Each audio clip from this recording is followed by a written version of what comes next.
L.E. McAndrew says, is it just a philosophical question or a reality as things line up within the judicial, legislative, and maybe soon the executive branches of our government to destroy democracy? There appears to be such a headwind against the rule of law and facts that it is hard to see a clear way ahead. Well, I don't know if there's a headwind or not.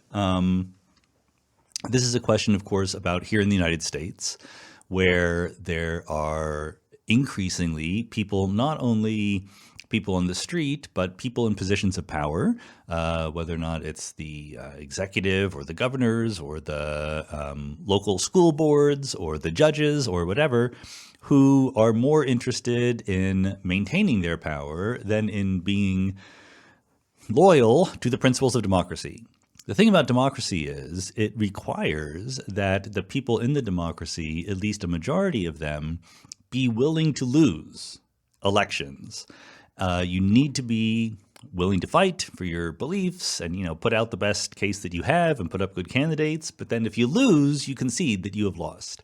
That is the thing that is increasingly disappearing. And I don't think it's equally spread between the various parties. I think it's pretty clear that one party has this particular perspective, and it is fed, I think, mostly from the outside, right? I think that the people who are in positions of power, if the outside pressures had been different, would be perfectly willing to go along with the institutional norms, etc.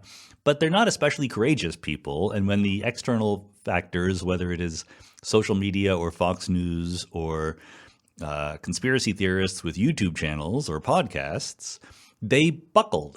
They folded like a cheap suit.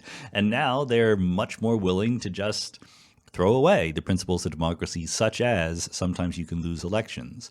They're much more willing to do everything they can in their power to rig the rules of the actual voting so that it's impossible for their party to lose, even if they're in the minority. And I think that's a problem. I don't know how far it will go. I don't know if there's headwind there. It's certainly a recent change. But then there's a whole other party that doesn't agree with that. And there's also still people within that party that don't want to go along. The obvious problem is when you have a somewhat powerful group of people who don't believe that they should ever be allowed to lose elections, once they actually get into power, they can rig things so that they never do lose elections. And that is something we absolutely have to guard against.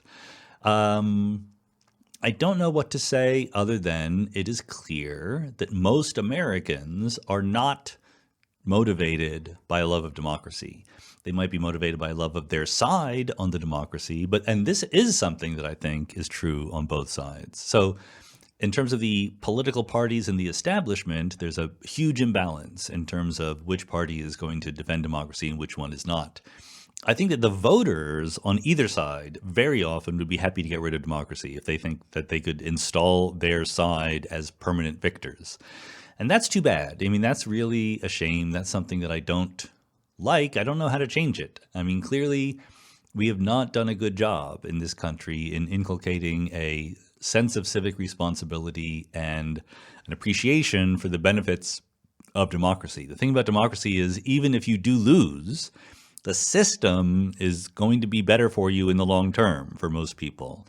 So there's a short-term gain, long-term benefit kind of thing, short-term sacrifice, long-term benefit kind of thing.